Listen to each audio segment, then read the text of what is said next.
Hello అండి. ఇవాళ మనం ఆగస్టు 15 స్వాతంత్ర దినం సందర్భంగా విజయవాడలోని ఎత్తైన గుణదల కొండ మీద మన త్రివర్ణ పతాకం ఎగురవేయడానికి మరియు కొండపైకి వెళుతున్న దారిలో విత్తన బంతులు విసరడానికి ex service mans one earth one life team rose society వారు మరియు విద్యార్థులు కలిసి ట్రెక్కింగ్లో పాల్గొనడానికి వచ్చాము.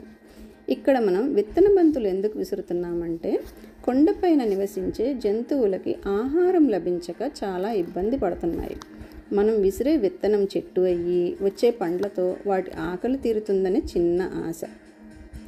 గుణదల కొండపైకి వెళ్ళే దారి స్లోప్ ఎక్కువగా ఉండటం వల్ల కొంచెం కష్టంగా అనిపించి మధ్యలో ఇంకా వెనక్కి వెళ్ళిపోదామా అనిపించింది. కానీ గుణదల కొండపైన మన త్రివర్ణ పతాకం ఎగురవేయాలి అన్న పట్టుదలతో మరింత ఉత్సాహంతో కొండపైకి ఎక్కాము. కానీ పైకి ఎక్కుతున్న దారిలో ఆ పచ్చని కాలుష్యం లేని వాతావరణం ఎంత ఆహ్లాదంగా ఉందో.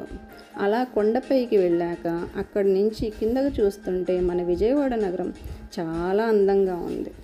స్టేడియంని మన త్రివర్ణ పతాకంతో నలువైపులా ఎంత అందంగా అలంకరించారో పైనుంచి మాత్రమే చూడగలం మనం.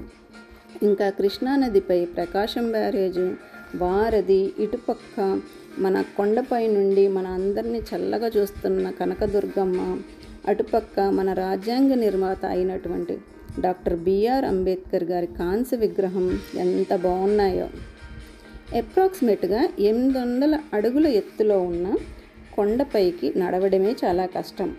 అట్లాంటిది 21 అడుగుల వెడల్పు 14 అడుగుల పొడవు ఉన్న మన జాతీయ జెండాని పట్టుకొని మరియు అది పెట్టడానికి కావలసిన ఇనుప రాడ్ని పట్టుకొని ఎక్కారు.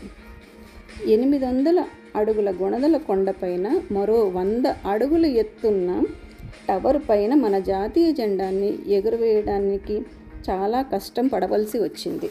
అయినా ఏమాత్రం నిరుత్సాహం పడకుండా మన త్రివర్ణ పతాకాన్ని ఎగురవేసి మన జాతీయ గీతాన్ని ఆలపించారు. గుణదల కొండపైన ఎగురుతున్న మన జాతీయ జెండాని ఎంత పెద్దగా ఉందంటే ఆ జెండాన్ని విజయవాడలో ఎటువైపు నుంచైనా మనం చూడగలుగుతున్నాం.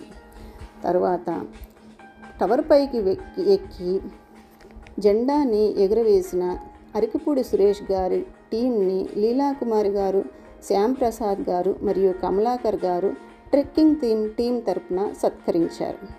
ఈ కార్యక్రమాన్ని ఎటువంటి ఇబ్బంది లేకుండా నిర్వహించిన లీలాకుమారి గారికి నా ధన్యవాదాలు. Jai Hind. Happy independence day. Vande మాతరం.